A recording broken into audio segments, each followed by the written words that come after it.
बादशाह अकबर ने बीरबल से पूछा। ये तुम्हारा भगवान है ना बड़ा विचित्र। बीरबल ने पूछा कैसे? बोले जब हमने सुना है ये जो गजेंद्र और ग्रह की कथा आती है तो गजेंद्र को बचाने के लिए ये नंगे पांव दौड़े दौड़े आए थे। तो अरे भाई थोड़ा सा अपना स्टेटस का भी तो ख्याल रखना चाहिए ना कि आप भगवान हो, नारायण हो। तो जब आए थे तो 10-5 गार्ड आगे होने चाहिए, 10-5 पीछे होने चाहिए, आगे सब रथ में एकदम विराजमान होके आना चाहिए था। ऐसे कैसे भाग गए? बीरबल ने कहा कि जापना इसका उत्तर मैं आपको अभी नहीं दे सकता पर दूंगा बाद में। अगले दिन सुबह हुई। सुबह के समय अकबर का जो पोता था वो स्नान के लिए रोज ले जाया जाता था, उसको जाकर के नदी में स्नान कराया जाता था। आज जैसे उसको स्नान कराने लेके गया एक नौकर दास, वो भागा भागा आया और दौड़ा दौड़ा बोला जहापना अनर्थ हो गया, अनर्थ हो गया। लेकिन क्या हुआ? आपका पोता पानी में डूब गया। और जैसे जहापना ने सुना, अकबर उठा अपने सिंहासन से और भागा नदी की ओर। भागता भागता भागता सब उसके मंत्री संतरी सब पीछे पीछे भाग रहे। अकबर गया और जाके देखा पानी में पोता डूब रहा था तो कूदने को तैयार हो गया कि पीछे से बीरबल ने उसको पकड़ लिया कि जहापना मत जाइए। बोले मेरा पोता डूब रहा है। बोले पोता नहीं, वो मोम का पुतला है, वो मोम का पुतला है। अकबर बड़ा गुस्से में आया, ये क्या क्या मजाक चल रहा है? इतनी हिम्मत, मेरे साथ मजाक करते हो? बीरबल ने कहा कि जहापना मजाक नहीं है, आपके प्रश्न का उत्तर है। आप जब अपने पोते को बचाने आए, आपने हमसे पूछा था ना भगवान ऐसे पैदा, आप जब आए आपके पास कोई नौकरों की कमी है क्या? जब पता चला पोता डूब रहा है तो एक सभा बिठाते, फिर उसमें 10-5 द्वारपाल आगे, 10-5 पीछे, एक रथ आगे एक रथ पीछे, तब बड़ी शान से आते आप बचाने के लिए। भागे भागे क्यों आ गए? अकबर ने डांट के कहा तो ये तो मेरा पोता है ना, मेरा है, इसको बचाने के लिए तो मैं आऊंगा ही आऊंगा। तो बीरबल ने कहा प्रभु वैसे ही हमारे भगवान के लिए उनका हर एक भक्त उनका बच्चा समान है, उनका अपना है। उसके लिए वो ये नहीं सोचते कि भैया ये कोई और हम कोई और।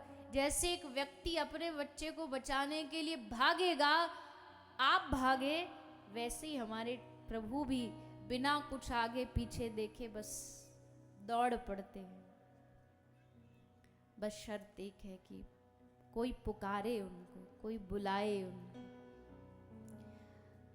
तो यही भक्ति है, यही भजन है। जब उनकी पुकार की जाती है, जब उनको बुलाया जाता है तो श्री ठाकुर जी आते हैं, दर्शन देते हैं।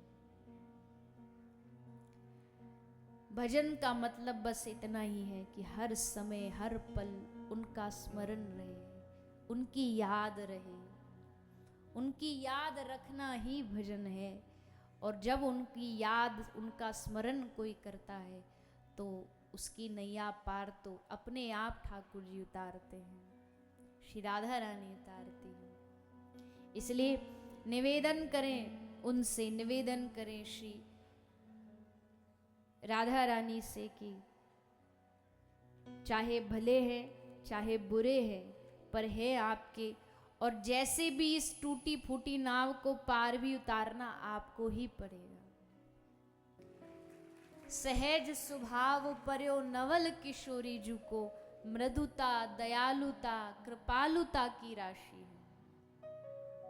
नाराज होना क्या होता यही नहीं पता श्री राधा रानी को। बोले वो जो फिर बार बार ठाकुर जी से नाराज मान करती, बोले वो तो लीला में रस बढ़ाने के लिए, वो कोई सचमुच रूठना थोड़ी होता है, तो रस को बढ़ाना होता है श्री प्रिया प्रीतम को, इसलिए मान लीला चलती है। बाकी श्री राधा रानी को नाराज होना ही नहीं आता।